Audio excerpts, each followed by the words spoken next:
ये शक्तिकांत जाटव है, एक केवल जाटव होने के कारण इनकी चप्पलों से पिटाई हुई। आप जाटव हैं इसलिए चप्पलों से पीटा गया? मतलब नाम सुनते ही मैं पूछा था तुम्हारा नाम क्या, मैंने शशिकांत है, पूरा नाम बताइए, मैंने शशिकांत जाटव। फिर उन्होंने कुछ भी नहीं देखा, दानेदार चप्पल थी, उससे ही उन्होंने पिटाई शुरू कर दी। बहुत भयंकर मारा था। एक मई को बोल रहे थे ये पत्रकारों के लिए तोहफा है, क्यों चलाओगे, मतलब पुलिस के खिलाफ एक भी खबर नहीं चलाओगे, तो चलाओगे तो आपको जैसा कि हमें मारा गया चप्पलों से वैसा ही आपको पीटा जाएगा। चप्पलों से पीटा गया हाँ। पत्रकारों को? जी। इंडियन सरकार कहाँ है?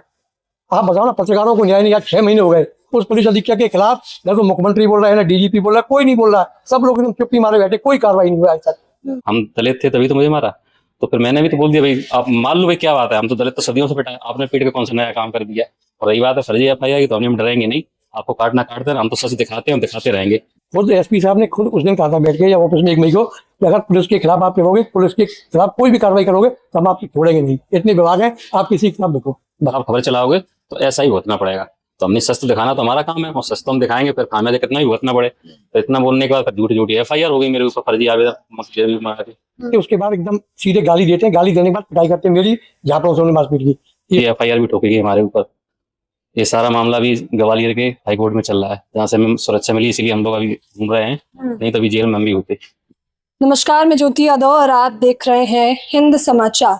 गोदी मीडिया के जमाने में स्वतंत्र पत्रकारिता करना आप सभी लोग बखूबी जानते होंगे कि जान से हाथ धो बैठने जैसा है। हाल फिलहाल में उत्तराखंड की मैंने आपको खबर बताई थी कि किस प्रकार से एक पत्रकार की जिस प्रकार से सोची समझी साजिश के तहत उसकी हत्या कर जाती है, और फिर ये बताया जाता है कि शायद उन्होंने आत्महत्या करी या एक्सीडेंट है। हाल फिलहाल का ही मामला था। उससे पहले भी आपको चंद्राकर का मामला याद होगा, किस प्रकार से उन्हें चुनवा दिया गया था। वजह क्योंकि वो निष्पक्ष पत्रकारिता करते थे। इस वक्त मैं प्रेस क्लब ऑफ इंडिया में मौजूद हूँ। प्रेस क्लब ऑफ इंडिया ये वो जगह है जहाँ तमाम पत्रकार आते हैं, बैठते हैं, तमाम दिग्गज पत्रकार जिन्हें आप देखते हैं टीवी चैनलों पे हो या सोशल मीडिया पर। लेकिन मेरे पास 2 पत्रकार और हैं जो मध्य प्रदेश से आए हैं। इन्होंने मुझे बताया कि किस प्रकार से निष्पक्ष पत्रकारिता का खामियाजा इन्हें भी अपनी नौकरी से हाथ धो बैठने के बाद चुकाना पड़ रहा है। तो नाम जान लेते हैं पहले, क्योंकि ये मध्य प्रदेश से आए हैं। क्या नाम है आपका? हमारा नाम शशिकांत गोयल है। शशिकांत गोयल जी, आपका नाम? अमरकांत सिंह चौहान। अच्छा, किस पद पर थे आप? मैं जिला ब्यूरो था भिंड जिले में। तो मैं अवैध रेत की जो भी खबरें हमारे यहाँ चलती थी उनको मैं कवरेज करता था। अब लोकल पत्रकार? हाँ, लोकल पत्रकार थे जिले में। तो पुलिस के मतलब वही उन्हें महंगा वो हुआ कि वो अवैध रेत की जो खबरें हैं वो नहीं चलाओगे, मतलब पुलिस के खिलाफ एक भी खबर नहीं चलाओगे, तो चलाओगे तो आपको जैसा कि हमें मारा गया चप्पलों से वैसा ही आपको पीटा जाएगा। चप्पलों से पीटा गया? हाँ। पत्रकारों को? जी। और करीबन 6-7-8 पत्रकार थे, उसमें से हम 2 लोग ही केस लड़ रहे हैं फिलहाल। सुप्रीम कोर्ट में हमें राहत मिली है गिरफ्तारी पे, फर्जी एफआईआर भी ठोकी गई हमारे ऊपर। ये सारा मामला भी ग्वालियर के हाईकोर्ट में चल रहा है, जहाँ से हमें सुरक्षा मिली, इसीलिए हम लोग अभी घूम रहे हैं, नहीं तो अभी जेल में हम भी होते। ग्वालियर हाईकोर्ट का मामला भी आपको याद होगा कि बाबा साहब बी आर अम्बेडकर की प्रतिमा लगाने को लेकर विरोध चल रहा है। अनिल मिश्रा जो कि वकील है, वो आए दिन बहुजन समाज पर टीका टिप्पणी करते रहते हैं, बाबा साहब पे टीका टिप्पणी करते हैं। तो ये वही ग्वालियर में इनका मामला चल रहा है। आप किस पद पर थे? जी, मैं जिला ब्यूरो प्रमुख था स्वराज एक्सप्रेस न्यूज चैनल, जो MPCG है। 1 मई को भिंड पुलिस अधीक्षक अपने ऑफिस में बुलाते चाय के नाम पर। जब वहाँ बुलाते उसके बाद एकदम सीधे गाली देते हैं, गाली देने के बाद पिटाई करते हैं मेरी, जहाँ पर उन्होंने मार पीट की। ये शक्तिकांत जाटव है, एक केवल जाटव होने के कारण इनकी चप्पलों से पिटाई हुई। और कभी किस बिरादरी से हैं? मैं ठाकुर हूँ। चलिए, आप बच गए या आपको भी पीटा? नहीं, मुझे पीटा, लेकिन चप्पलों से मुझे नहीं पीटा। मुझे तो क्योंकि आप जाटव हैं इसलिए चप्पलों से पीटा गया? मतलब नाम सुनते ही मैं पूछा था तुम्हारा नाम क्या, मैंने शशिकांत है, पूरा नाम बताइए, मैंने शशिकांत जाटव। फिर उन्होंने कुछ भी नहीं देखा, दानेदार चप्पल थी, उससे ही उन्होंने पिटाई शुरू कर दी। बहुत भयंकर मारा था 1 मई को। बोल रहे थे ये पत्रकारों के लिए तोहफा है, क्योंकि 3 मई को अपना प्रेस दिवस था, तो उन्होंने बोला स्पेशल तोहफा है, और पुलिस के खिलाफ खबर चलाओगे तो ऐसा ही भुगतना पड़ेगा। तो हमने सच तो दिखाना तो हमारा काम है, और सच तो हम दिखाएंगे, फिर खामियाजा कितना ही भुगतना पड़े। तो इतना बोलने के बाद फिर झूठी झूठी एफआईआर हो गई मेरे ऊपर, फर्जी आवेदन। हमारे ऊपर 2 एफआईआर करी हैं, आवेदन भी उन्होंने काफी मंगाए हैं। कितने पत्रकारों की पिटाई की गई?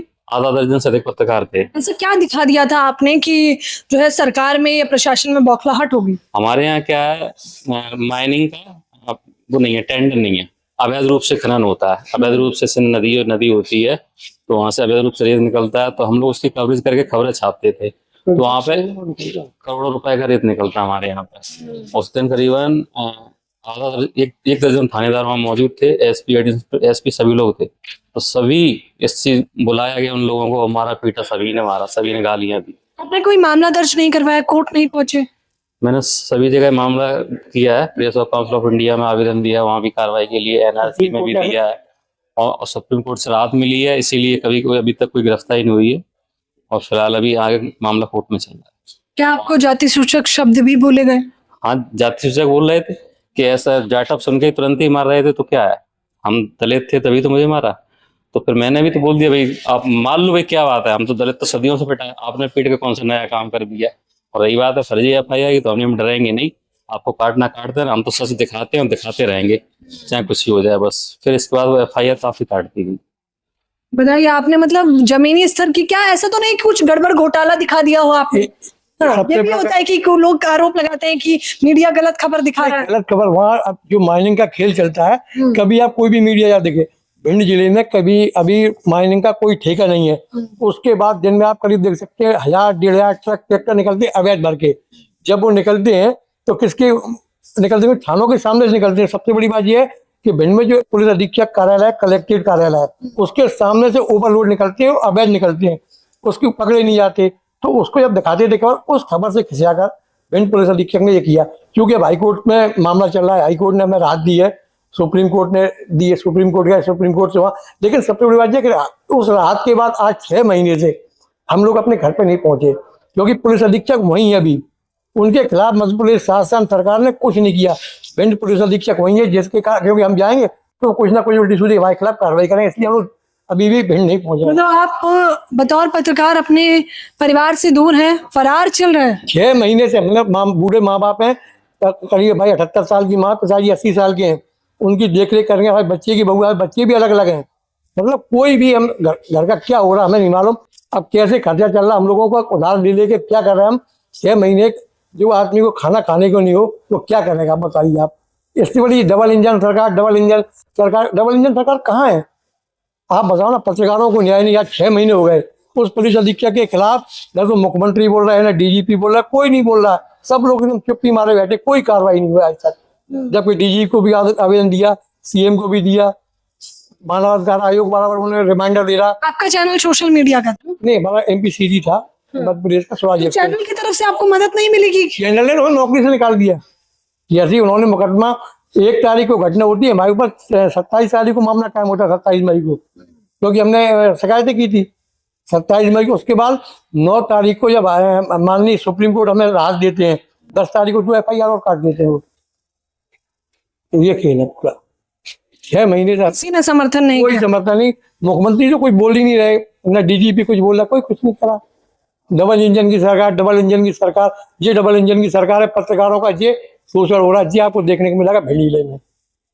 भिंड पुलिस अधीक्षक के खिलाफ कोई भी अधिकारी हो। अच्छा, क्या आप लोगों को धमकी भरे कॉल भी आए थे, कॉल मैसेजेस की वीडियो डिलीट करो या ऐसा कुछ? नहीं, खुद SP साहब ने खुद उस दिन कहा था बैठ के या ऑफिस में 1 मई को कि अगर पुलिस के खिलाफ आप करोगे, पुलिस के खिलाफ कोई भी कार्रवाई करोगे तो हम आपको छोड़ेंगे नहीं। इतने विभाग हैं, आप किसी के खिलाफ देखो, बस सबसे बड़ा भले ही पुलिस शामिल हो लेकिन बोल नहीं सकते? बोल नहीं सकते, ये उनका स्पष्ट कहना था। 55-56 साल की उम्र हो गई हमारी, 25 साल पत्रकारिता में हो गए, कभी भी हमारे खिलाफ कोई आवेदन नहीं। अब इतने आवेदन आ गए हमारे पास। 1 मई के बाद हम अपराधी हो गए। 1 मई के पहले हम लोग बिल्कुल अच्छी। और सबसे बड़ी बात ये 3-4 तारीख को जब हम दिल्ली जा रहे थे सिंधिया जी से मिले, तो पुलिस, भिंड पुलिस हमें उठा के ले जाती है। अगर हम अपराधी थे, हम ब्लैकमेलर थे, कुछ भी थे, तो रात के 3:30-4 बजे SP अपने बंगले में हमें क्यों बैठाते हैं? जहाँ बंगले में मतलब वो सुलह करना चाह रहे थे? सुलह करना चाहते हो। और 5 तारीख को उन्होंने सुलह का जबरदस्ती वीडियो बनवाया, वो भी उन्होंने जारी किया। और जब उनके बंगले में बैठे थे उसके वीडियो भी आ गए, तो वहां भी चप्पल रखे हुए थे हम लोगों को, कि जो हमने कहा है कि वो बोलो, नहीं बोलोगे तो चप्पल रखी नीचे। कितने पत्रकारों की ऐसी पिटाई की गई? पिटे तो बहुत ही, लेकिन खड़े हम ही 2 लोग हुए और कोई खड़ा नहीं हुआ। बाकी सब? बाकी 2 जेल में चले गए। पिट उनकी जेल में पहुंचने से पहले उनकी क्या पिटाई हुई है ये भिंड का बच्चा जानता है कैसे। ये तो अब मतलब आप अपना काम ही कर रहे थे, निष्पक्ष पत्रकारिता कर रहे थे? जी मैं 15 साल से मैं लगातार अपने भिंड जिले में पत्रकारिता कर रहा था और सच की खबरें दिखाना मेरा शौक है। शौक एक पत्रकार का रहता है, जो खबर सच मिलेगी और दिखाएंगे नहीं तो कैसे वो पत्रकारिता करेगा। तो वही पत्रकारिता, बस वो ये बोल रहे थे पुलिस के खिलाफ कोई खबर नहीं चलेगी, तो हमने जो भी गलत करेगा, खबर तो सबकी रहती है, खबर तो सभी की चलेंगी, बस यही हो गया। और अभी जैसा कि सर ने बताया हमारे, तो अभी तक हम लोगों का कोई आवेदन नहीं था, कोई कार्रवाई नहीं थी, FIR नहीं थी 15 सालों में हमारे ऊपर।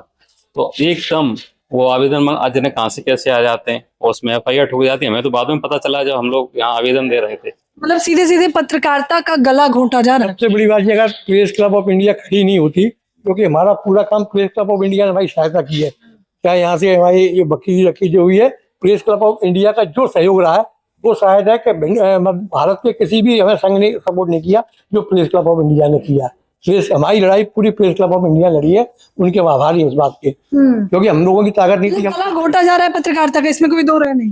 अब आप ये समझ लो कि 6 महीने से हम लोग यहाँ भटक रहे हैं, घर नहीं पहुंचे, ना अपना काम शुरू कर पा रहे हैं ना कुछ। तो कहीं ना कहीं हम लोगों पर अत्याचार तो हुआ ही जब। क्योंकि भारत का चौथा स्तंभ है, चौथा स्तंभ गोदी मीडिया नहीं है, बल्कि वो लोग हैं जो जमीन से जुड़ी सच्ची खबरें आप तक पहुंचाते हैं, आपको दिखाते हैं। और मैंने पहले ही कहा था कि जान हथेली पर रख कर इन दिनों निष्पक्ष पत्रकारिता कर सकते हैं। आप सोचिए कि गोदी मीडिया के जमाने में जान से हाथ धो बैठना जैसा है आपके लिए निष्पक्ष पत्रकारिता करना, और इन्होंने वही किया, निष्पक्ष पत्रकारिता की। इसका खामियाजा इन्हें अपनी नौकरी से हाथ धो बैठना पड़ा, और साथ ही साथ पुलिस प्रशासन और पूरी टीम इनके पीछे लग जाती है। क्यों? वजह तो बखूबी आपने वीडियो के माध्यम से सुनी है। तो बस आप लोगों से अनुरोध है कि जब कोई निष्पक्ष पत्रकारिता करे, जैसे इन समाचार कर रहे हैं, तो उसे ज्यादा से ज्यादा शेयर करें, सब्सक्राइब करें और लोगों को जोड़े। मैं चाहूंगी कि ये खबर हर एक प्रशासनिक तबके तक पहुंचनी चाहिए और पता चलना चाहिए कि चौथे स्तंभ के क्या हालात बने हुए हैं आजादी के इस अमृत काल में, और मुख्य तौर पर डबल इंजन सरकार में, यानी कि मध्य प्रदेश में।